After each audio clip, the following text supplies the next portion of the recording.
Souljah, okay? We have been waiting on the Coldest Winter Ever movie forever, and we know that you keep saying it's not going to be a quick thing, but we want it. Like, we have been waiting for 20 years now. Where is our movie? We still want it. We still want the movie. Please give it to us. Like, what do we need to do? What do we need to do to get this movie, ma'am? Please let us know, okay? Because, I mean, honestly, reading this again, I would like to see this on the screen. Anybody else? Am I the only one out there that still wants this to be a movie? Girl, like, we have been waiting. We have been patient. We have been more than patient. I'm a whole adult now. I read this when I was in junior high. I'm still waiting on my movie. Please, just please. I feel like we don't even ask anymore. Like, it's just like, we don't even know if it's happening. We've just kind of lost hope. But we have been waiting on a movie, sis.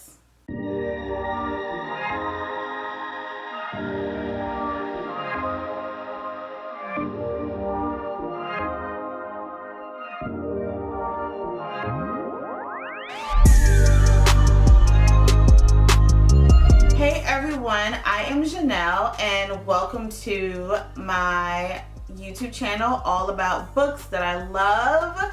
And I felt like for my very first video, I had to start this channel with this particular book just off GP. Like, who hasn't read this book, right? Like, who doesn't love it?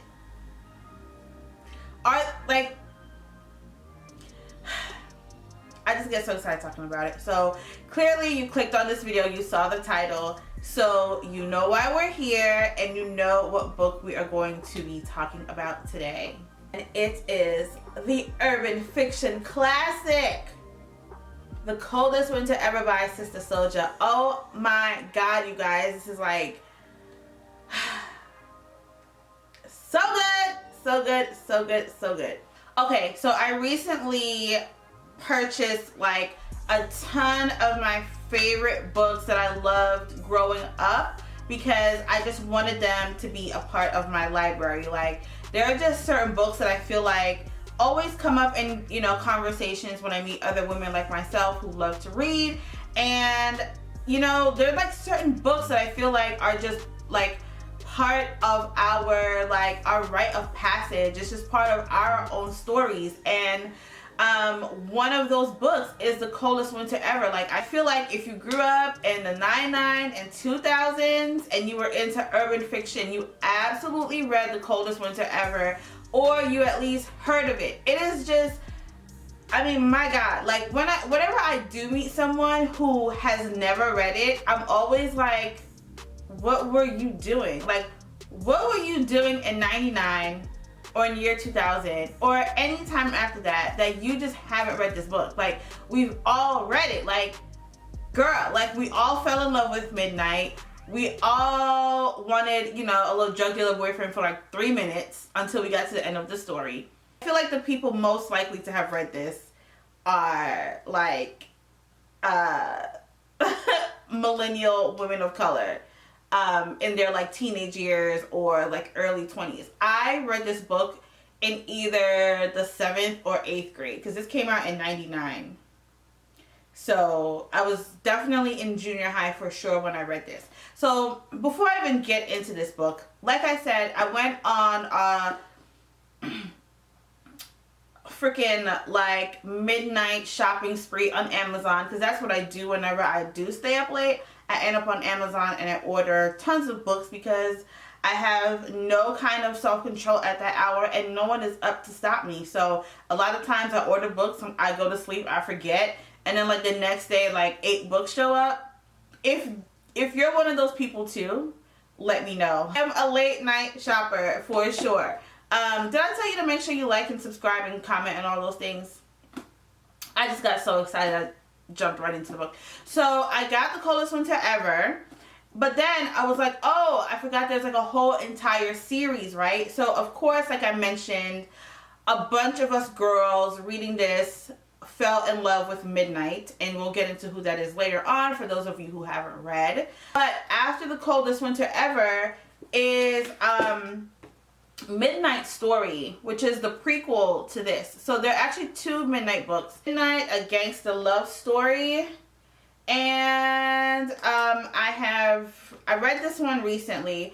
I think I read it like years ago when it first came out, but I don't think I ever finished it because there are some parts of this I was like, I don't remember, like I just didn't remember it. So there's this that follows The Coldest Winter Ever, and then after this book, then there is this one, which is another Midnight situation.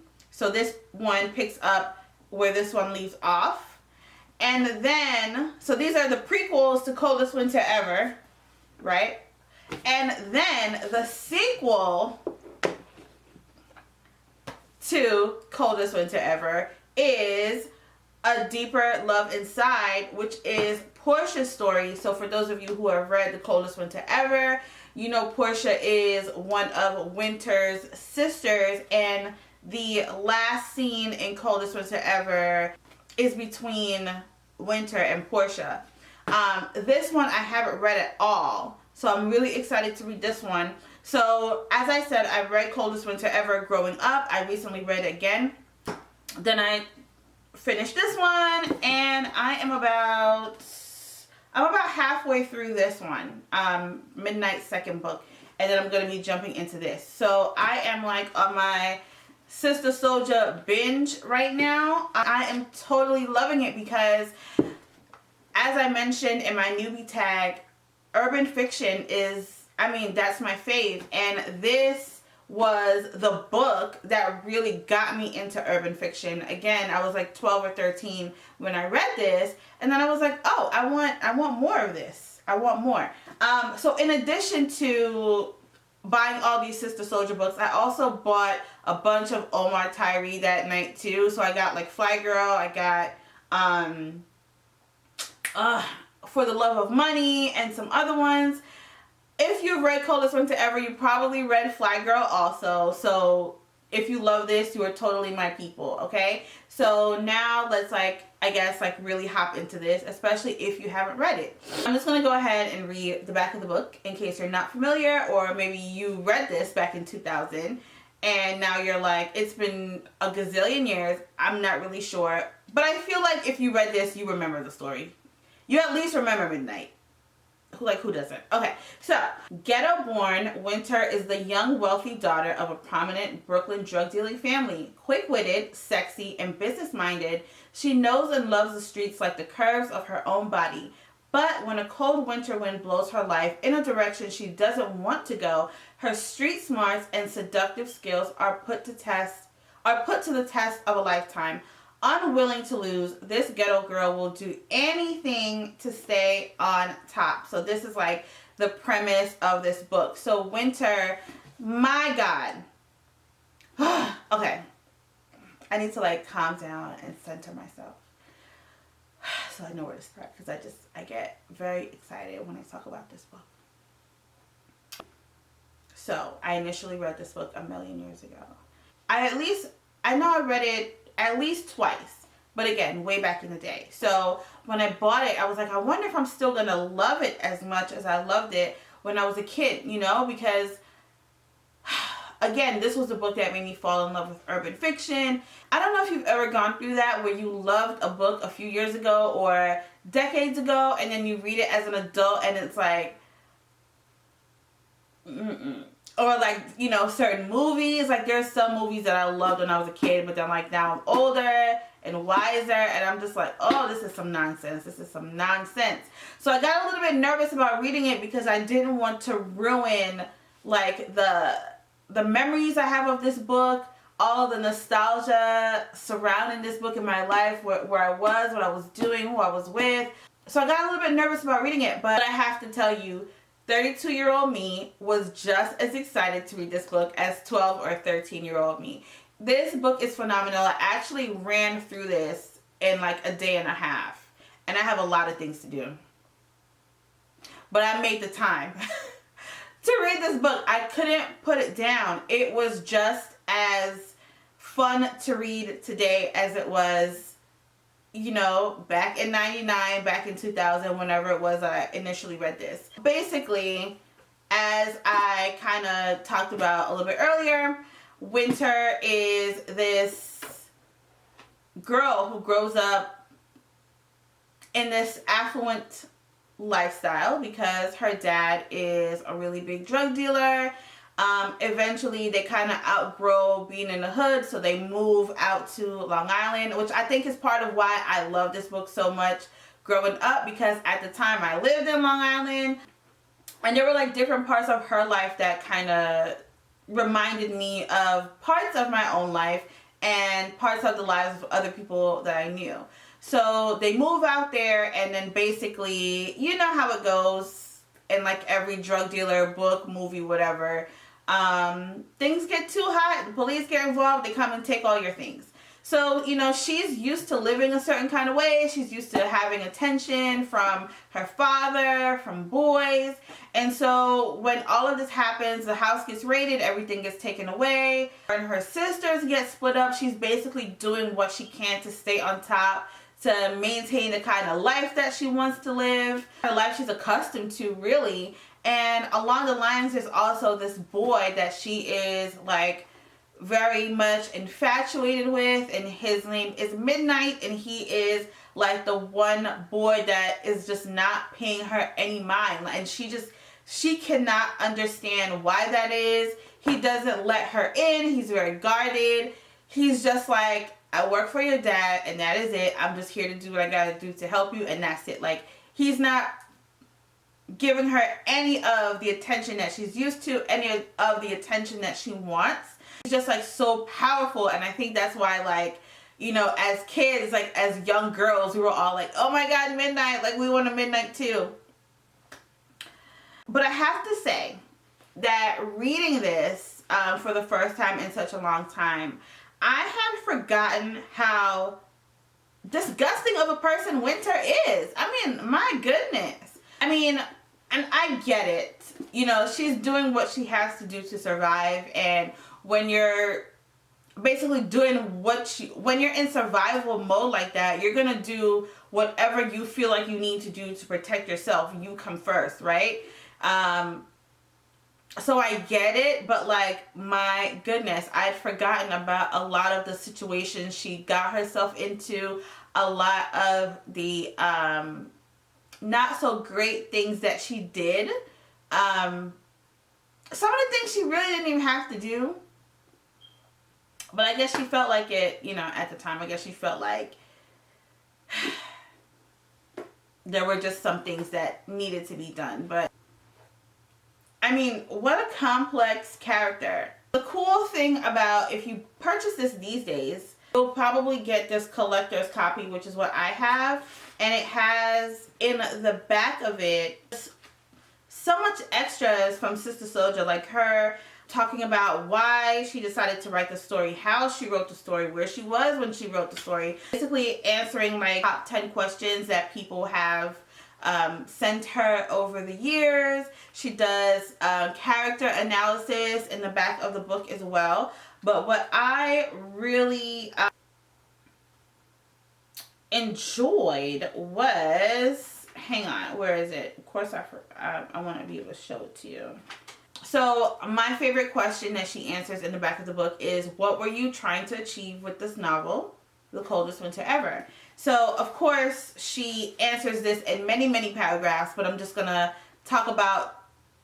go over the bullet points. As far as what she was trying to achieve, she wanted to put drug use out of style. So she wanted to show like the deterioration of what happens when you're about that life. You know what I'm saying? Like, really think about, so if you read the book, this is probably not the best video if you haven't read the book. I feel like this video is just for like those of us who stand for this book.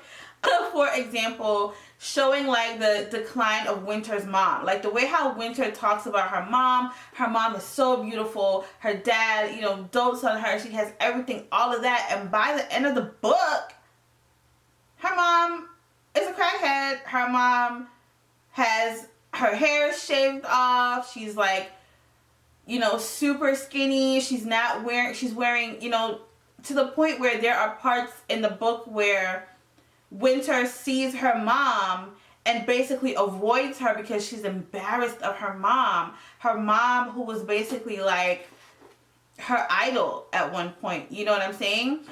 So showing things like that. She wanted to put, I'm using her words, put drug dealing out of style. So then showing the decline of Ricky, who is Winter's dad. You know, him going from having everything to, you know, him being in jail, and basically, if you remember the ending scene, what he's like there. Other thing that she wanted to highlight or achieve through this book is to get the youth to recognize their talents and convert them into a business. Because, hey, let's face it,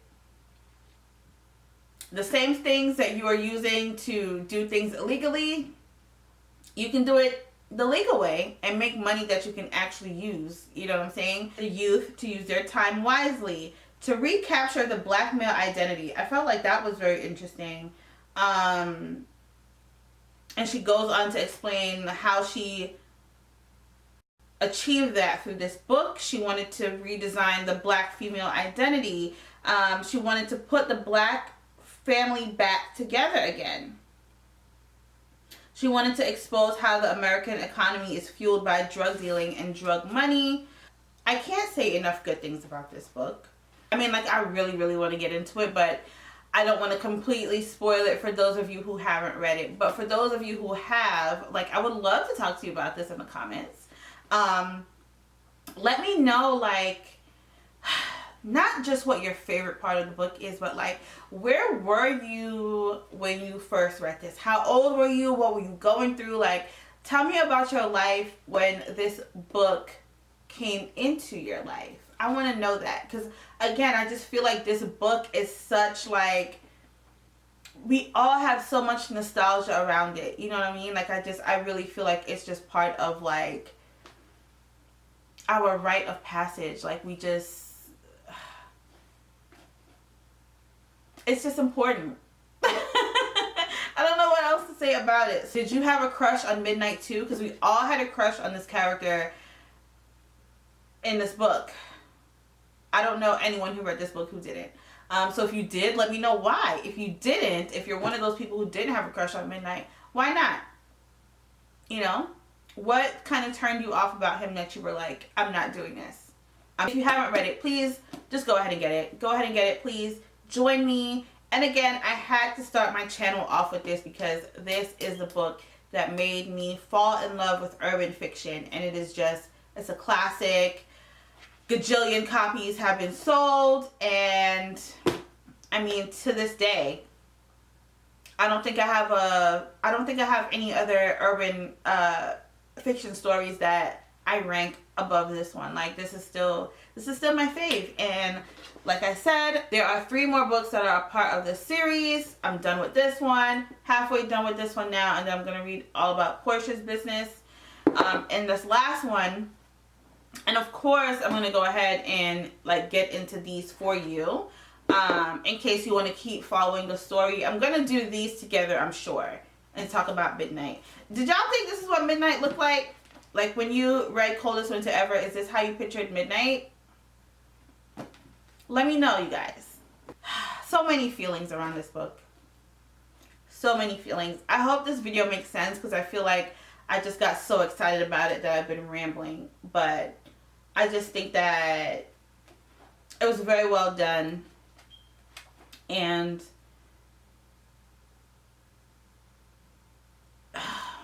Winter is a lot. She's a lot. You know what's interesting too? Here we go. I'm rambling again.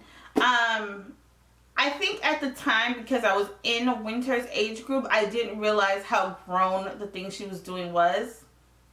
But like now as an adult, I'm like, really, girl? Like, why weren't you playing video games? But, you know, she grew up in a certain lifestyle and she did what she did based on what she saw.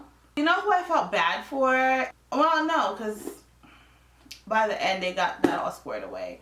But Simone, she did Simone dirty. Bullet was interesting. Read it. I don't know how to talk about this without not giving away the whole thing because I'm just going to get excited. So maybe like in a couple months, I'll talk about this again and like we can really, really dig into it, or I'll do some kind of like live situation for those of you who have read it. But yeah, you guys. So let me know, have you read The Coldest Winter Ever? Do you plan on reading it? What do you remember about it? What are your favorite parts? What were you doing? What was life like when you initially read this book? Have you read it now? And you know, in the new decade that's starting. All right, so let's talk about it. So go ahead and comment below, like my video, subscribe to my channel if you like this video, and if you want to keep up with this story because we got more books to talk about.